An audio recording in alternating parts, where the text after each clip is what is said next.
The clock is ticking. Should you sell your Xbox in 2023? It feels like just yesterday that the Xbox Series consoles were announced. I was living a simple life as the shift lead at a place called Hank's Bagels over in Toluca Lake. Next thing I know, it's 2023 and I have this Xbox YouTube channel that people seem to like. Believe it or not, we are 3 years into this console generation, and thanks to the Activision Blizzard acquisition, we know that Sony and Xbox are planning to release their next generation of consoles in 2028. The PS6 and whatever Xbox decides to name their next console. That would put us at about the halfway mark for the Xbox Series X and S life cycle. So the clock is ticking. Should you hold on to your Xbox? Should you sell it? There's been a lot of highs and some lows these past 3 years. And as we near the end of 2023, you may be asking yourself, should I trade in my Xbox console and put that money towards a PC or even a PS5? Or maybe you're thinking about buying an Xbox console or a new one, either the Series S or X, and you're on the fence. No matter what your situation is, I'm going to be talking about some of the things that I enjoy about being an Xbox owner, and as with all of my videos, I hope someone out there finds this helpful. You should own or buy an Xbox console if you enjoy putting a personal touch on your gaming setup. It's kind of become a running joke at this point, but Xbox has a different color controller for pretty much anyone out there. They have literally every color controller. And even if they don't have one that you like, you can design your own in the Xbox Design Lab. In November, they're also going to be releasing their console wraps, which will give you an extra option if you want to, just put your little personal touch, your little personal flair on your Xbox Series X. They also have a wide variety of really good, affordable third-party controllers, which I feel like back in the day, third-party controllers, they were trash, man. They were what you would give your little brother or your friend whenever they came over. Nowadays, it's a little different. You should own an Xbox if you want more bang for your buck. In my personal opinion, Xbox has positioned itself as the platform that provides more bang for your buck, which is great considering that we live in a world where everything is just slightly getting more expensive. It's really annoying. The obvious way that they do this is with Game Pass, of course. Not only do you get access to a ton of games, more games I could probably play through in like years, they also add first and sometimes third-party titles to Game Pass the same day that they released, otherwise known as a day one drop. If you're like me and you're constantly trying to play the latest titles, this is amazing from a financial standpoint. For example, if you wanted to play Hi-Fi Rush, Atomic Heart, Starfield, Motorsport, Lies of P, Minecraft Legends, Party Animals, The Last Case of Benedict Fox, Wolong Fallen Dynasty, I'll even throw in Redfall in there, when they all came out, you would have easily been paying over $500. Or you could have always waited for them to go on sale, of course. With your Game Pass subscription, that cost is slashed all the way down to $131, which is what the base console plan costs for a year. The downside to this, which I'm sure a lot of people are going to be quick to point out, is that technically you don't own any of the games that you're playing with your Game Pass subscription. That's not necessarily a deal breaker. This video is sponsored by Morgan & Morgan. I used to think I was pretty much immune to car accidents. I got my license when I was 16 years old, and by the time I was 30, I hadn't even been a fender bender. That all changed this past February when I was on my way to shoot a video with Jimmy Champagne, and I totaled my Toyota Corolla. It was a really messy accident that involved 7 other cars, and I was told by my insurance that everyone had retained a lawyer, and at the time I was like, I've never retained a lawyer, I don't know what to do, so I just let it ride. I can't help but think how things might have played out differently if I knew how easy it was to submit a personal injury claim with Morgan & Morgan. In less than 8 clicks, I could have literally submitted a claim from my phone and said, hey, Morgan & Morgan, I was in this car accident and now I have a permanent ringing in my left ear and neck pain. What can you do for me? Morgan & Morgan wants to bring injury claims into the 21st century, simplifying the process so you don't end up like me.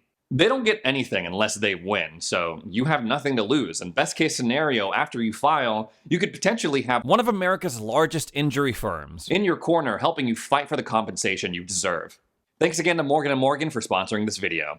For me though, because I still have the option to buy the games that are in the Game Pass library. Either way, you're saving a ton of money. And it also stings way less when you try a game out the day that it's added. Maybe you're really excited about it, but it's not that great. For example, maybe you used your Game Pass subscription to play Redfall because you're like, I don't really know how this is gonna go. I'm not too sure about this game. And then you play it and you're like, oh, okay, it's not my thing. I can move on with my life. At least I didn't spend $70 on it. Don't have to go through the hassle of freaking getting a refund through Steam or through the Xbox store or wherever. Xbox is also the only platform that I'm aware of where when you buy a digital game, you essentially get multiple copies of it. If a game has the Xbox Play Anywhere tag, then congratulations, you own that game on console and on PC. And if you ever switch from playing that game from your console to PC, all of your progress transfers over, all of your cosmetics, everything that you've earned through that account or through that game, even your achievement progress carries over because it's all tied through your Xbox Live account. This was incredible when I moved from playing Chivalry 2 on the console to PC. But you can even play a game that you buy through the Microsoft Store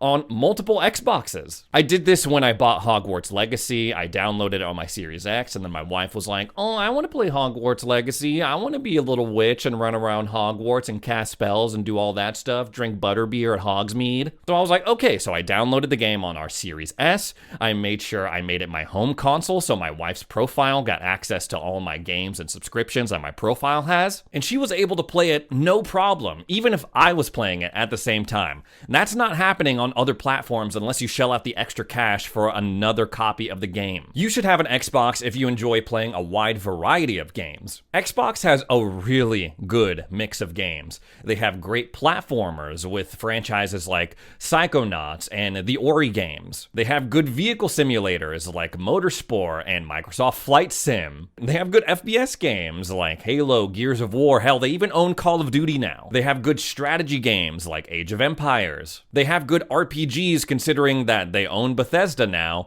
And they even have the coveted, third-person action over-the-shoulder game that's story-driven now that they own Ninja Theory and are coming out with Hellblade 2. Now, are you gonna like all of these games? Hell no.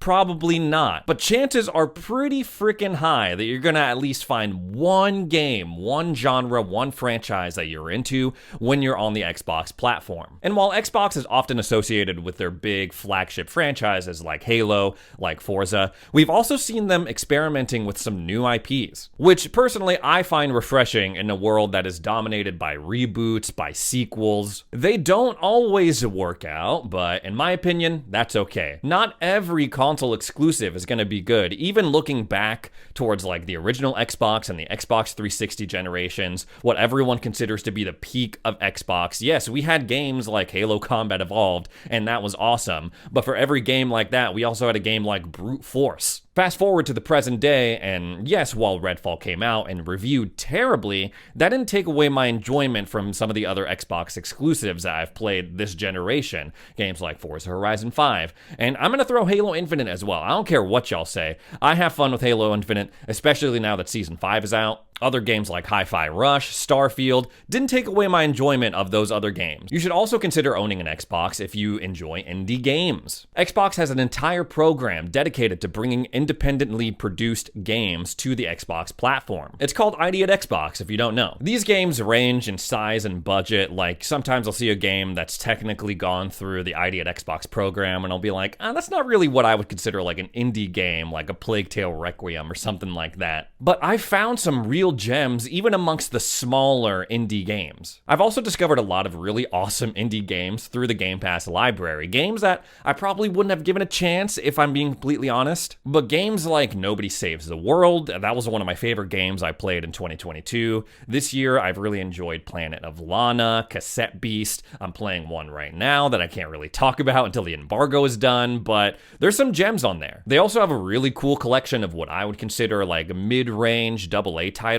Shout out to Obsidian because I feel like they don't get talked about enough for their games. I feel like a lot of them would go into that category. Games like Grounded. Games that started with a small team, not a lot of expectations, but have gone on to have like a really awesome impact on the Xbox ecosystem. And if you're like, nah, that stuff's not for me. I only played the biggest, greatest, most expensive games in the world. AAA games only. Then yeah, Xbox has a ton of that too. Since 2019, they've acquired ZeniMax Media and freaking now Activision Blizzard. Like, there's not going to be any shortage on big blockbuster titles for Xbox going forward. You should own an Xbox if you're interested in having a balanced gaming setup. We've already talked about how the Xbox ecosystem is pretty cool once you put it into practice.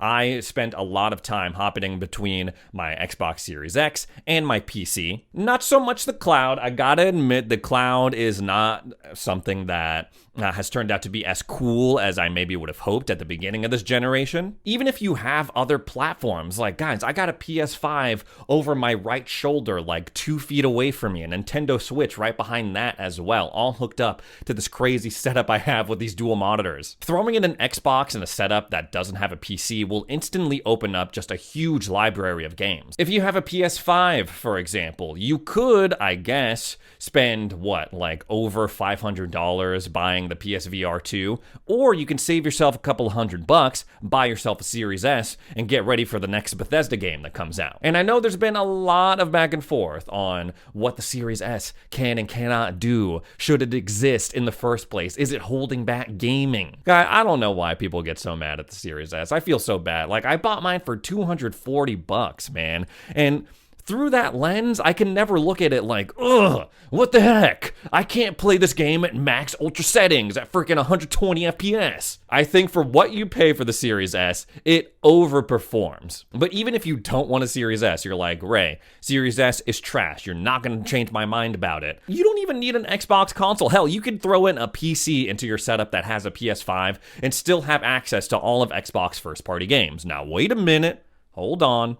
Ray, doesn't that destroy the whole premise of this video? Aren't you out here trying to convince people to buy or hold on to their Xbox consoles? Honestly, guys, that's not really what I'm trying to do, and I don't even think that's what Xbox is trying to do. With news that their sales are down for Xbox consoles by 7% this quarter, but their gaming services and content are up by 13%, it's clear that Xbox just wants you to play their games, no matter how you do it. Whether you buy an Xbox console, whether you play it through the Xbox app on PC, or if you're a crazy person and you only stream your games. Now, here's something that we haven't talked about yet. Should you wait to buy an Xbox console? The one thing that we haven't covered when it comes to buying an Xbox in 2023 or holding on to it, doubling down this generation, is should you wait? There's been a lot of buzz about a mid-gen refresh, pro versions of the PlayStation consoles, maybe even an Xbox. That's certainly something that we've seen in the past with things like the PS4 Pro, PS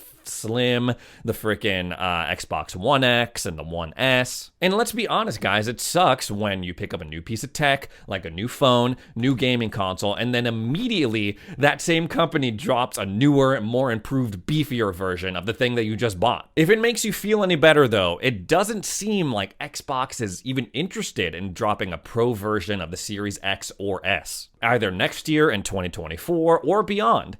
Xbox leadership has come out and said, yeah, guys, that's not really the feedback we're getting, so I don't know if we're gonna do the whole like Xbox Pro version this time around, a mid-gen refresh. But even in those crazy Xbox leaks that we saw a couple weeks back, there was no mention of a beefier version of the Series X or S. The only thing that came close to any of that was a digital version of the Series X and a slightly modified version of the Series S, codenamed Brooklyn and Elwood, respectively. And if they do end up coming out with these consoles, they're not gonna be more powerful versions of the X or S. The digital Series X is gonna have more storage. It'll have like better Wi-Fi connectivity, I'm pretty sure, some USB-C ports, but it's not gonna be more powerful than what we see now. If that sounds interesting to you, then I guess you could wait until 2024 to see if we get any more news about either of those consoles. But if you were to buy an Xbox in 2023 or buy it for someone else, a friend or a loved one, then chances are very, very slim that Xbox would do you dirty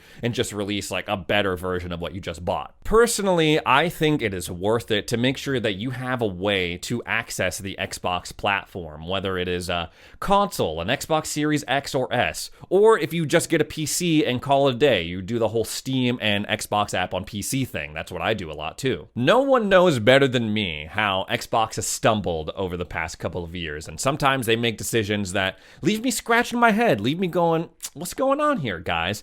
but they've also shown flashes of innovation that keep me interested in the brand. And to be completely honest, guys, even though I own every current platform, I'm living out my 8-year-old dream. I have the Xbox, I got a PC, I got a Nintendo Switch, I got a PS. I still find myself spending the most time on PC and Xbox. That being said though, everything I own has its place. Also, Xbox nowadays, they're just making moves that are so big that they cannot be ignored anymore. There's been a lot of debate on how they went about it. There's been a lot of back and forth, but the truth of the matter is that Xbox is now in control of some of gaming's most iconic franchises, especially now that they bought frickin' Activision Blizzard. They're gonna be the stewards of the next Elder Scrolls. Whatever Blizzard does beyond Overwatch 2, whatever they decide to do with that, the next Diablo game, like they're in charge of all of that. So if you're a fan of any of those franchises, Call of Duty I haven't mentioned either, then it'd probably be worth it to invest in the Xbox platform. And all of that gives them an insane amount of potential going forward into this generation and into the next one. Anyways, guys, that's pretty much all I have to say for this video.